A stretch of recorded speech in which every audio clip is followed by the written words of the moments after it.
இன்றைய தினத்தின் தியானத்திற்கான தலைப்பு ஃபெய்த் பை கிரேஸ்,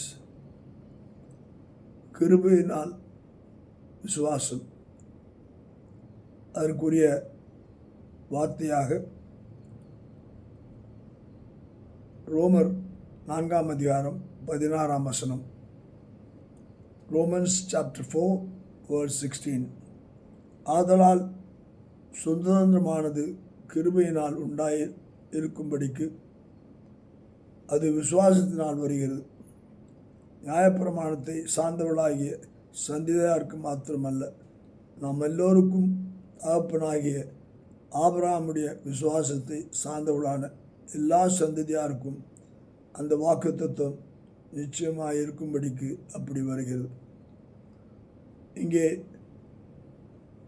புதிய ஏற்பாட்டு மக்களுக்கும் பழைய ஏற்பாட்டு மக்களுக்கும் உள்ள இணைப்பை ரோமர் எழுதும்போது நிருபத்திலே பவுல் சொல்லுகிறார். சுதந்திரம் எப்படியாக இஸ்ரேல் மக்கள் விடுவிக்கப்பட்டார்களோ அந்த சுதந்திரத்தை நாமும் இந்த காலகட்டத்துக்குள்ளாய் புதிய ஏற்பாட்டு நாட்களிலே கிருபையினாலே நமக்கு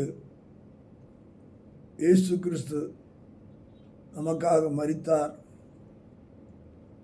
ரத்தம் சிந்தினார், காயப்பட்டார், உயிர்த்தெழுந்தார் என்று நாம் விசுவாசிக்கிறதுனாலே நமக்கு கிருபை சுதந்திரம் நமக்கு கிடைக்கிறது. விசுவாசம் தேவ கிருபையினால் நமக்கு கிடைக்கிறது.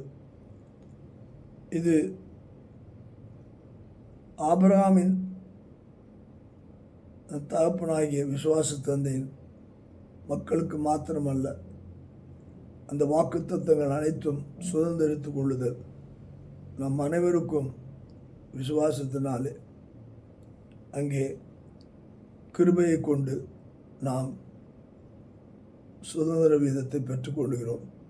இந்த நிச்சயத்துக்குள்ளாய் கர்த்தர் நம்மை இன்னும் வழி நடத்துவாராக. ஆமென்.